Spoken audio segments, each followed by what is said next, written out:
Bismillahirrahmanirrahim. Assalamualaikum warahmatullahi wabarakatuh. Perkenalkan, nama saya Nandarjan dari kelas PTKE dengan NIM 210 209 50 20 22. Di sini saya akan menjelaskan tentang sistem operasi. Sistem operasi adalah sebuah perangkat lunak yang bertanggung jawab untuk mengatur dan mengontrol sebuah perangkat kerja keras dan menjalankan aplikasi di dalam suatu sistem komputer.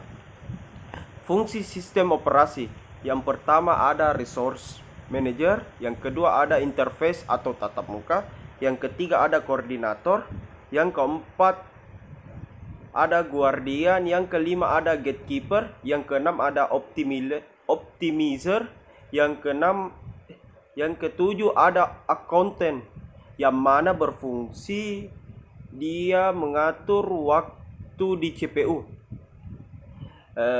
Contoh sistem operasi modern seperti Linux, Android, iOS dan Microsoft Windows. Eksekusi program: memori utama, perangkat utama, dan masukan, keluaran, dan berkas harus diinisialisasi, serta sumber daya yang harus disiapkan. Semua itu harus ditangani oleh sistem operasi. Pengertian input dan output: input adalah semua data dan perintah yang dimasukkan ke dalam memori komputer untuk selanjutnya diproses lebih lanjut oleh prosesor. Output adalah data yang telah diproses menjadi bentuk yang dapat digunakan, yang artinya komputer dapat memproses data-data yang diinputkan menjadi sebuah data atau informasi.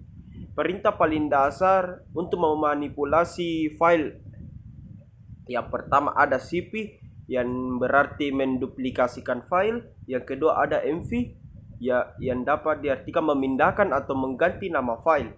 Yang ketiga ada rm, atau yang biasa disebut menghapus file. Yang keempat ada rmdir, menghapus direktur dengan syarat directory. Yang kelima ada more, yang berarti membaca file. Yang keenam adalah chat, sama seperti more tetapi tidak berhenti apabila halamannya melebihi tampilan layar. Yang ketujuh ada pwd, yang berarti di situ melihat di direktori di mana kita berada.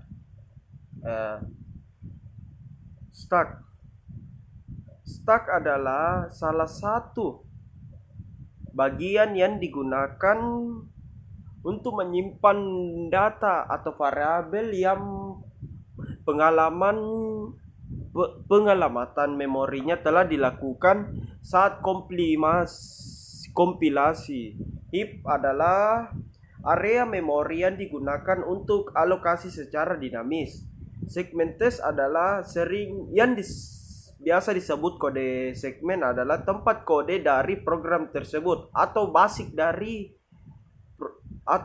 dari instruksi berada.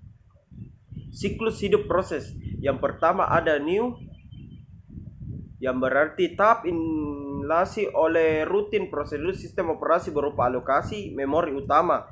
Yang kedua ada ready, proses yang berhasil dimasukkan ke dalam antrian penjadwalan dan siap berkompetensi. Yang ketiga ada rutin, yang bertugas untuk melakukan pemilihan yang disebut oleh stakeholder. Yang keempat ada blocking atau biasa disebut waiting, yang dapat proses yang terjadi ketika proses membutuhkan pembacaan data dari piranti. Yang kelima ada exit atau terminated, yang adalah proses yang telah berhenti atau dihentikan oleh eksekusi baik secara normal maupun yang tidak normal. Setiap proses yang ada di dalam sistem operasi memperoleh sebuah PCB atau yang biasa disebut proses control block. PCB ini di dalamnya berisi informasi tentang seputar proses tersebut, yakni berupa sebuah tanda pengenal atau ID proses yang nantinya akan digunakan sebagai nomor identitas, prioritas eksekusi, status memori, dan informasi tentang lokasi dari proses di dalam sebuah memori. Penjadwalan proses adalah sekumpulan kebijaksanaan dan mekanisme pada sistem operasi yang berkenaan dengan urutan kerja yang dilakukan oleh sistem komputer. Keamanan sistem komputer adalah menjamin sumber daya tidak digunakan atau dimodifikasi orang yang teroritasi. Pengamanan tersebut masalah teknis, manajerial, legalis, dan politis. Keamanan sistem terbagi menjadi 3. Yang pertama ada keamanan eksternal, yang kedua ada keamanan interface pemakai atau yang biasa disebut user interface security, yang ketiga ada keamanan internal yang biasa disebut internal security.